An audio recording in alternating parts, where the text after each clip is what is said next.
तंतुम तन्वन रजसो भानुमन्विः ज्योतिष्मतः पथो रक्ष धिया कृतान् अनुल्वणं वयत जोगुवामपो मनुर्भव जनय दिव्यम जन।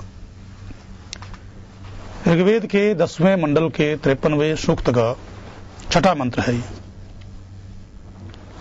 ये मंत्र वेद की मानव निर्माण योजना को प्रस्तुत करता है। मंत्र कहता है, मनुष्य, तू अपने जीवन के ताने बाने को तनते बुनते हुए आकाश के सूर्य का अनुसरण कर।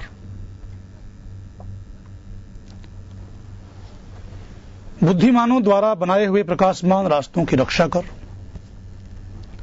उपासकों के उलझन रहित कर्मों को तो आगे बढ़ा।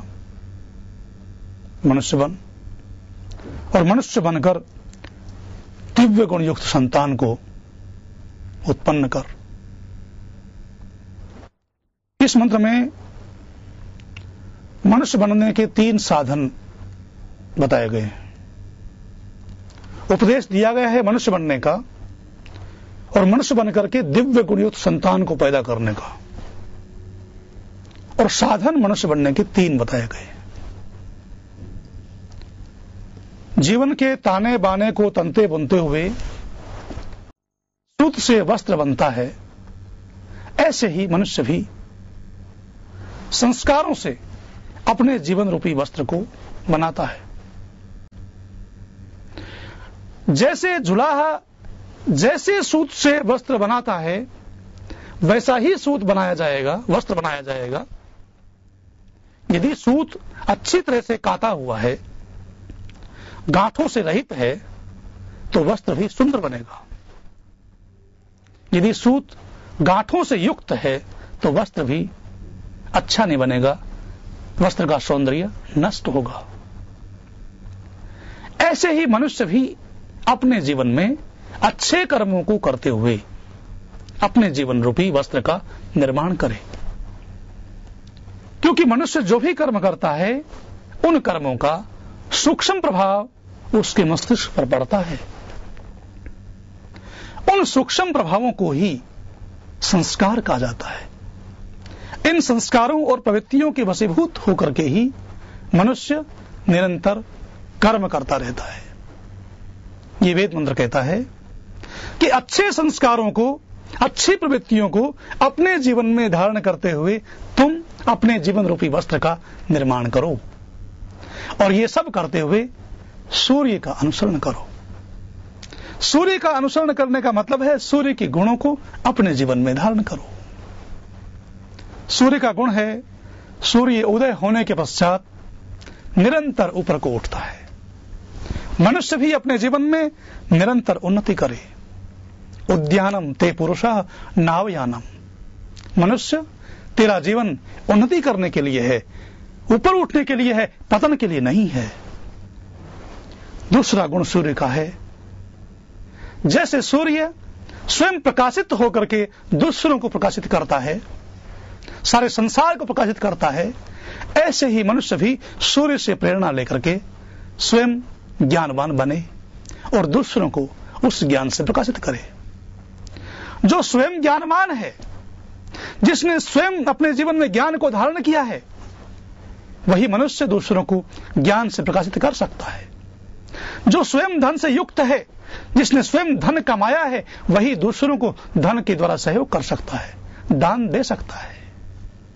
वेद में धन कमाने को बुरा नहीं कहा गया। धन कमाने को वेदों में धर्म कहा गया है। धन कमाना जीवन के लिए बहुत आवश्यक है। वेदों में तो निर्धनता को पाप कहा गया है। निर्धन होना पाप है। वेद मंत्र तो ये उपदेश करते हैं, मनुष्यों, तुम परिश्रम के द्वारा धन कमाओ और उस कमाए हुए धन को राष्ट्र और समाज के लिए दान कर दो। उदारता पैदा करो, और उदारता पैदा करने के बाद राष्ट्र और समाज के लिए उस धन का उपयोग करो। जैसे भामाशाह ने खूब धन कमाया, राष्ट्र पर जब आपत्ति आई, राष्ट्र पर जब संकट, भामाशाह ने सूर्य का अनुसरण करते हुए अपने जीवन में कमाए हुए धन को महाराणा प्रताप के चरणों में समर्पित करते हुए कहा, त्वदीय वस्तु तुभ्यमेव समर्पये।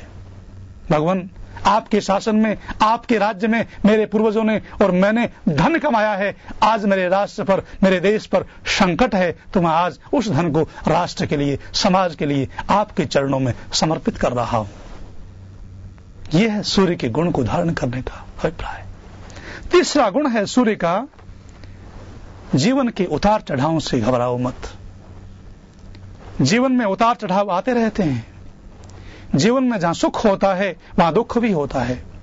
जीवन में जहां मान होता है वहां अपमान भी होता है। जीवन में जहां जय होती है वहां पराजय भी होती है।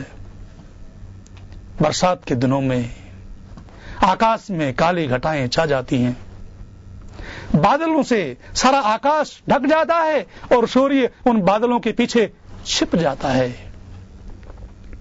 परंतु ऐसा होता है कि सूर्य बादलों के पीछे से आकर के कहता है कि मैं फिर से प्रकाशित हो रहा हूं। ऐसे ही हे मनुष्य, जीवन में तू भी संकटों से, आपत्तियों से, कष्टों से घबरा मत। संकट, आपत्तियां, कष्ट जैसे आते हैं वैसे ही चले भी जाते हैं। हमारे यहाँ भारत देश के कर्मकांड के क्षेत्र में बहुत अच्छी अच्छी परंपराएं हैं। हमारे यहाँ किसी भी कर्मकांड के आरंभ में तिलक लगाया जाता है। जैसे सूर्य के गुणों को धारण करने का मतलब है आत्मविश्वास अपने जीवन में पैदा करो, अपने जीवन में आने वाले द्वंद्वों से विचलित मत हो, सफलता असफलता से विचलित मत हो। तिलक लगाते हुए कर्मकांड के आरंभ में या जब सास के पास से दामाद विदा होता है तब सास तिलक लगाती है।